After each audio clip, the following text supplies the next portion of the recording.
This man is the must-listen, must-see, must-read on everything UFC. He has built his brand, to say the least. He is Ariel Helwani here on the Rich Eisen Show after UFC 263. How are you, sir? Rich, it's great to be back on. Great to hear from you, and fitting that we speak on this day of all days, my final day at ESPN. Who better than Rich Eisen to let me know that everything is going to be okay as I venture into the great unknown? Yeah. Wow. Okay. Well, that is pretty Did you cool. not know this? Did I just break some news? No. I heard that you were. Not follow me on social media, Rich. Is this a one-way relationship here? It is not. I do follow you. I knew that you were parting ways. I didn't know today was the day, and this was the first post worldwide leader in sports interview. That I did not know. Well, technically, I'm still under contract, so I'm not looking to burn any bridges on the way out. But this could well be the final thing that I do as an ESPN employee, at least front-facing. So bittersweet, mixed feelings. I actually just finished my last show with my partner, Daniel Cormier, so I'm a little emotional right now. Perhaps that's why I'm dumping this on your lap. No, it's okay. But it does feel fitting.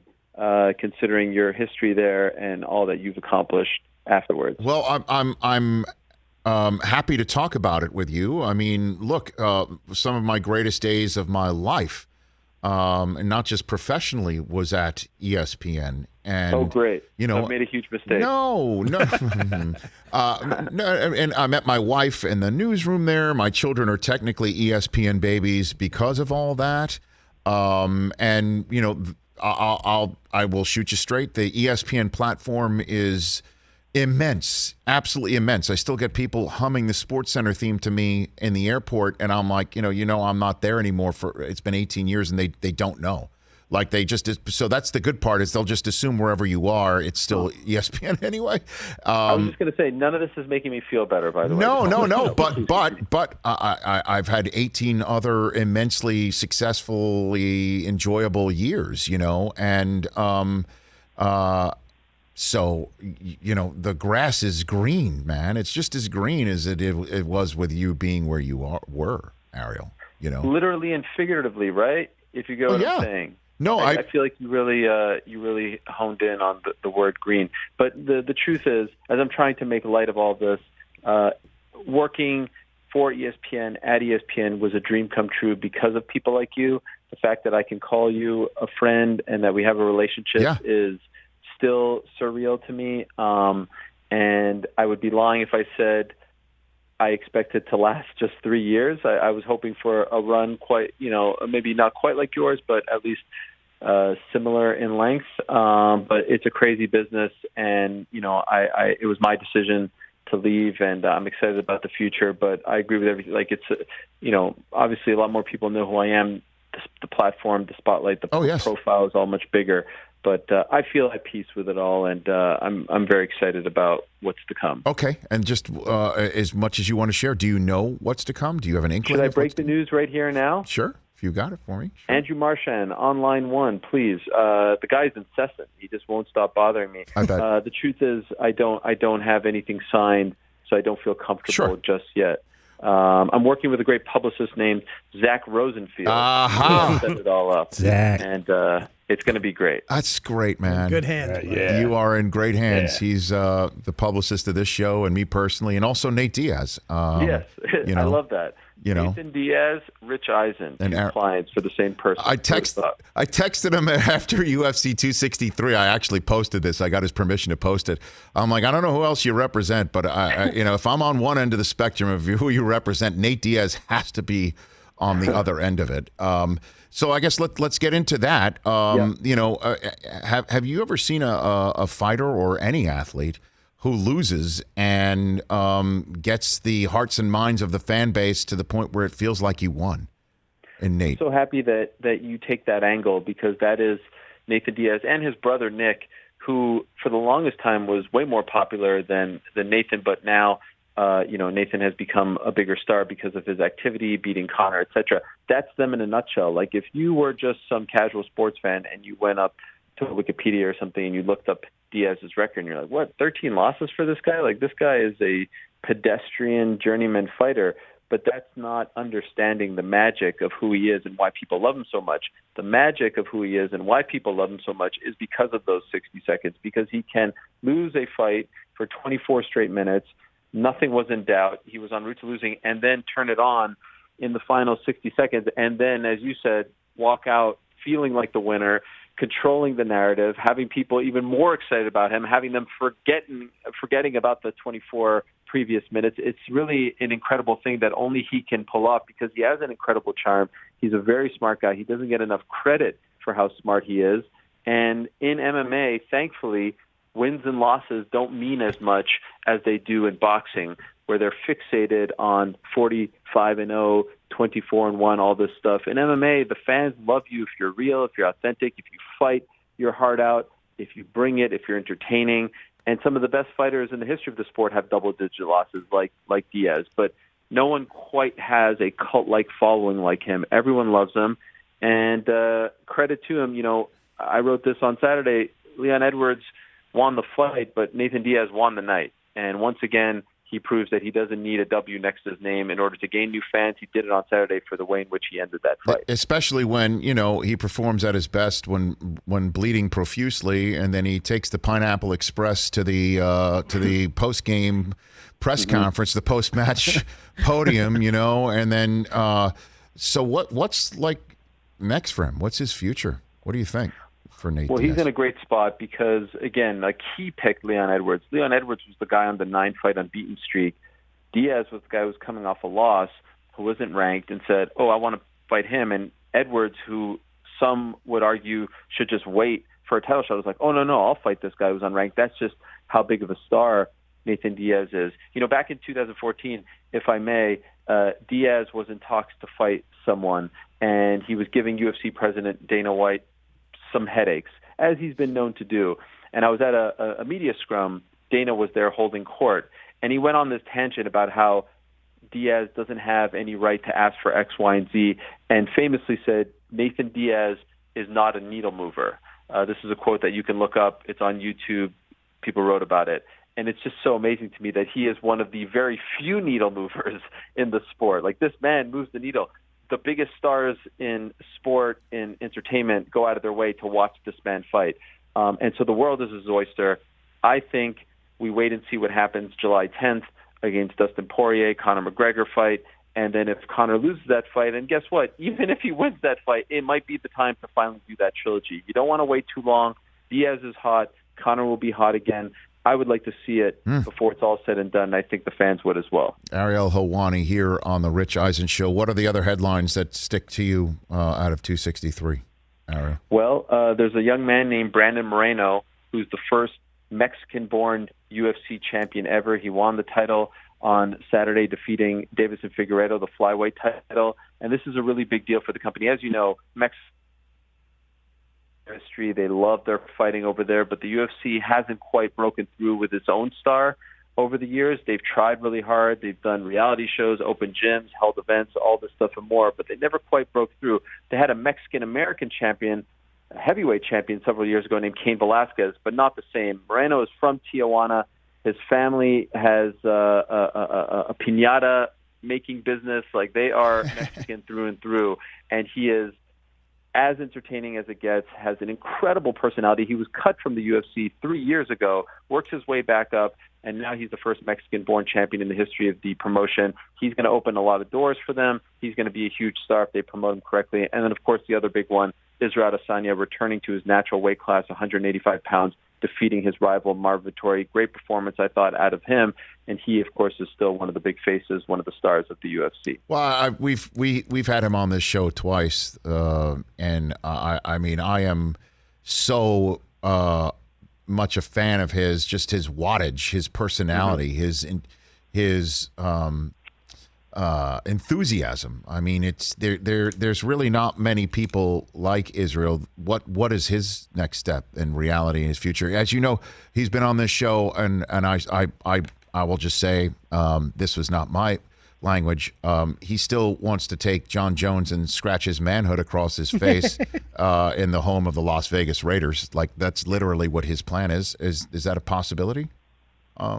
Ariel? It should be a possibility. It could be a possibility, but they're now sort of on different paths, different wavelengths. Mm-hmm. Jon is trying to do this thing where he's moving up to heavyweight.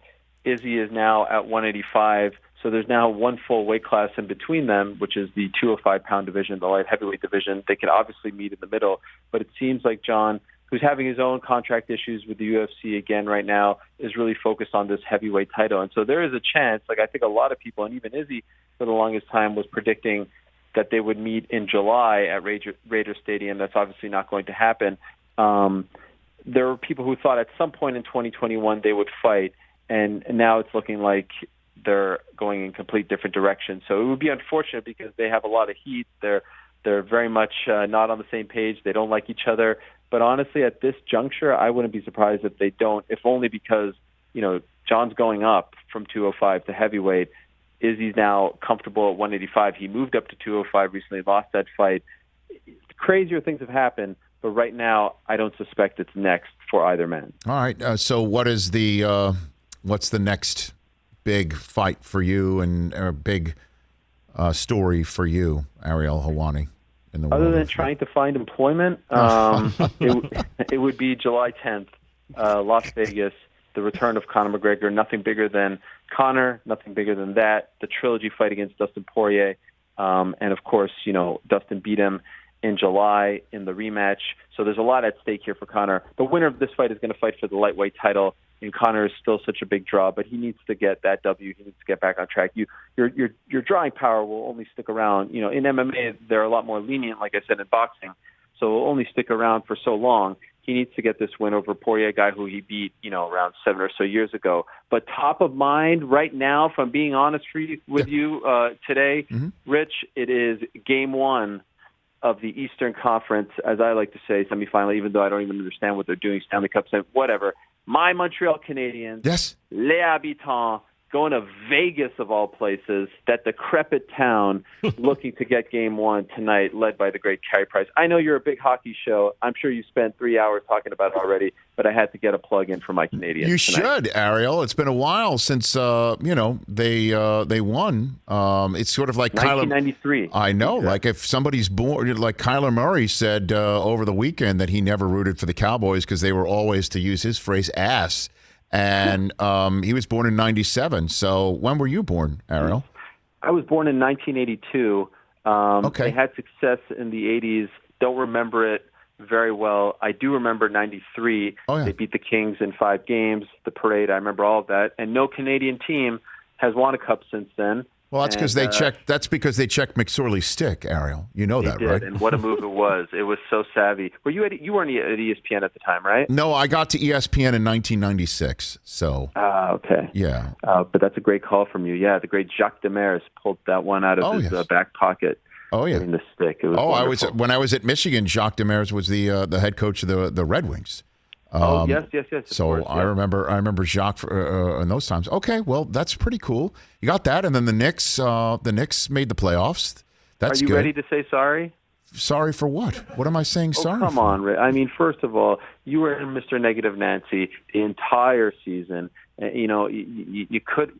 I get what you're saying. I get your feelings. What am I saying? What am I saying, Ariel? Say the words. Say the words. What am I saying? You don't like James Dolan. Right. You don't like the way the team has been run for the last 20 years. But as a New Yorker, in your heart, yes. I know you're Mr. Hollywood now. Right. How could you not be happy after the year that New York had, with everyone proclaiming that New York City was dead in the midst of the pandemic, to see those people cheering, was amazing. to see them led by Tom Thibodeau, New York's own, essentially. I know he's from Connecticut, but we'll claim him as a New Yorker. And to see this group of ragtag players who no one wanted, led by Julius Randle, who certainly no one wanted, do those things. Come on, there was a part of you that was a little bit. Absolutely. Seeing the garden filled and in full throat and even chanting about how Jose Altuve sucks. Like that's old school New Yorker stuff, like chanting against a Houston Astro. You know what I mean? Like they were ready to roll.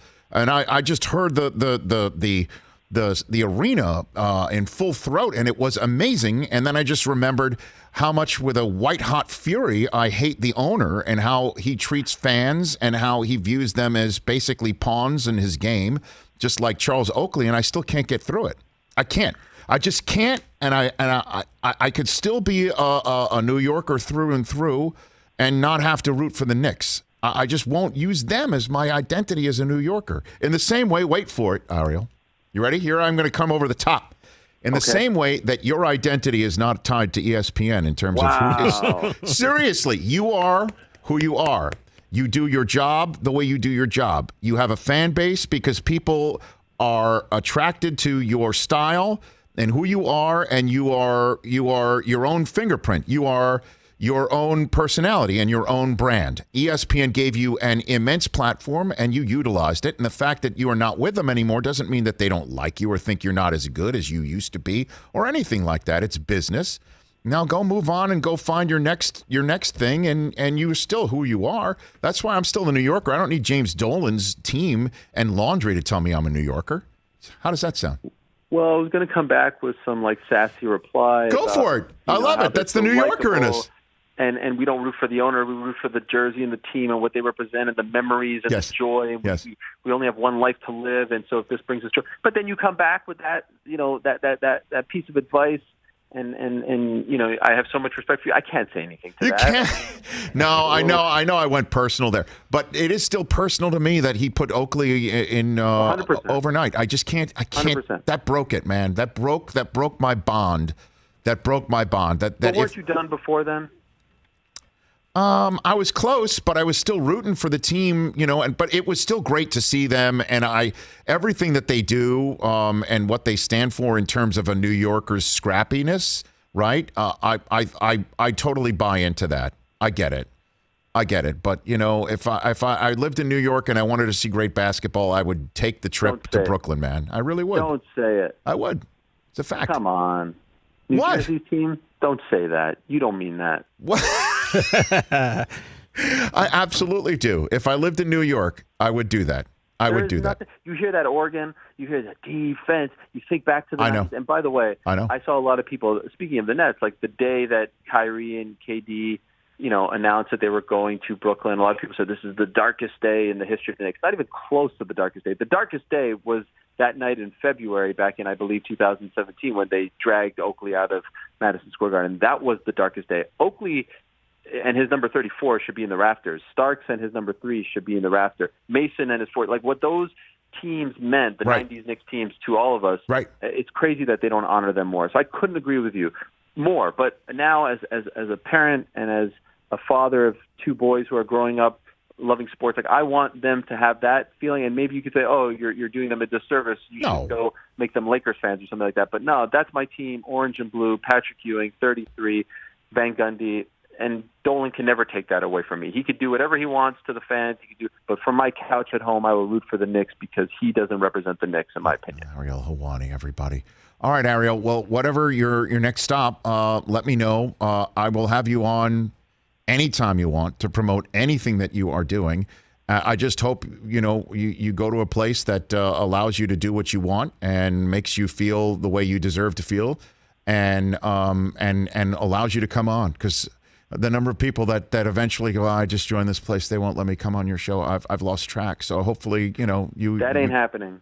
In fact, I'll just say, I hope I'm not breaking the fourth wall. That was said to me, not about your show, but about other shows when I got to the worldwide leader. And that's not how I roll, because people like you and many other people, Dan, for example, Patrick and Levitard, you guys had my back and you put me on the air before I was an ESPN guy. So what kind of person would I be if I say, no, I can't now that I'm with so-and-so? So to me, it's about relationships and having that independence. And so whenever you want me, I will be there. I appreciate it. I don't know. You look the other way with Dolan. So, Good one. Congrats on your new endeavor, wherever that may be, Ariel. Let's chat soon. Thank you, guys. Take care. Have a great day. All right. Thank you. There you go. Ariel Helwani. Hey, you watched all the way to the end. Thanks for that. Watch more right here.